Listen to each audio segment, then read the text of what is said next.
Mira, el síndrome urémico hemolítico es una enfermedad endémica de nuestro país que registra aproximadamente entre 400 a 500 casos anuales. Ocurre en la mayoría de los casos en niños menores de 5 años, pero también ocurre en adultos, en menores, pero ocurre. Se caracteriza por la infección por una bacteria llamada Escherichia coli, que se caracteriza por liberar una verotoxina. Es una bacteria que ingresa por vía digestiva y ataca sobre todo los riñones. Tiene otros receptores, los riñones son los que tienen mayor cantidad de receptores para esa toxina, pero hay otras partes del organismo que también los tienen, pero en mucho menor medida. Bien. Es la primera causa de insuficiencia renal aguda en los niños, por eso es una enfermedad grave. ¿A qué se debe esto? No, esta es una bacteria que se encuentra en el intestino del animal, y por mala cocción de los alimentos o por una infección cruzada que se llama, que es cuando uno mezcla los alimentos, mezcla la carne con la verdura en una tabla, por ejemplo.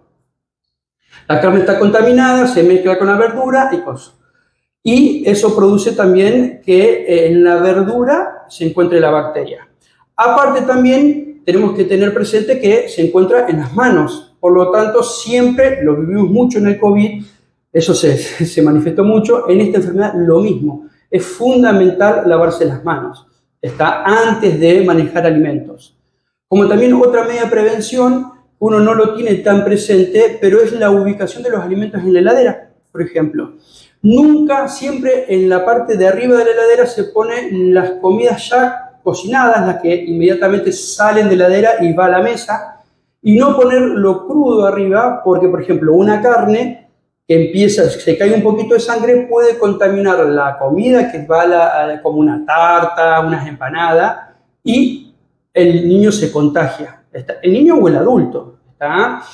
Pero ataca principalmente a los más chicos. Generalmente menores de 5 años. Bien. Por eso es la conocida enfermedad de la hamburguesa mal cocida. Sí. Por eso es importante una buena cocción del alimento. Esta bacteria muere pasando los 70 grados centígrados. Bien.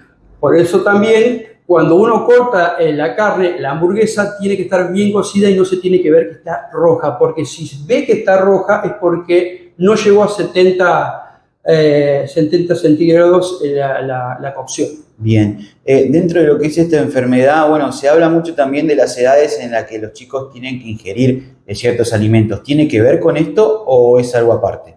No, tiene que ver, pero lo importante es el cuidado que uno como papá le va a brindar al niño. O sea, si vos comprás en carnicerías confiables de tu barrio, que toda la vida lo compraste, si coccionás bien el alimento, no tendría por qué haber ningún problema.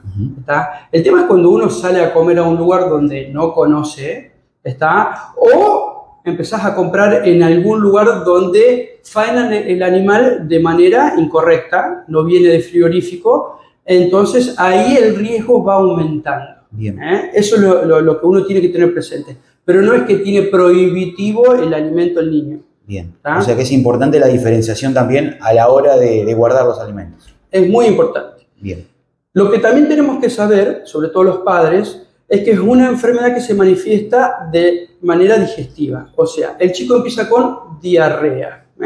Es una diarrea que los primeros días es normal, 4 o 5 cacas en el día, líquidas, pero después agrega la sangre, que es el primer signo de alarma que el padre tiene que tener presente. Aparte de la sangre, en la materia fecal, el chico puede tener fiebre, decaimiento, y después de la semana ya empieza a estar pálido, y un síntoma que es muy característico, que tenemos que tener muy presente, es la falta de orina. El niño pasa mucho tiempo, más de 12 horas, hasta te diría 24 horas, sin orinar. Eso es indicación de internación. Eso sí, el padre lo tiene que tener presente.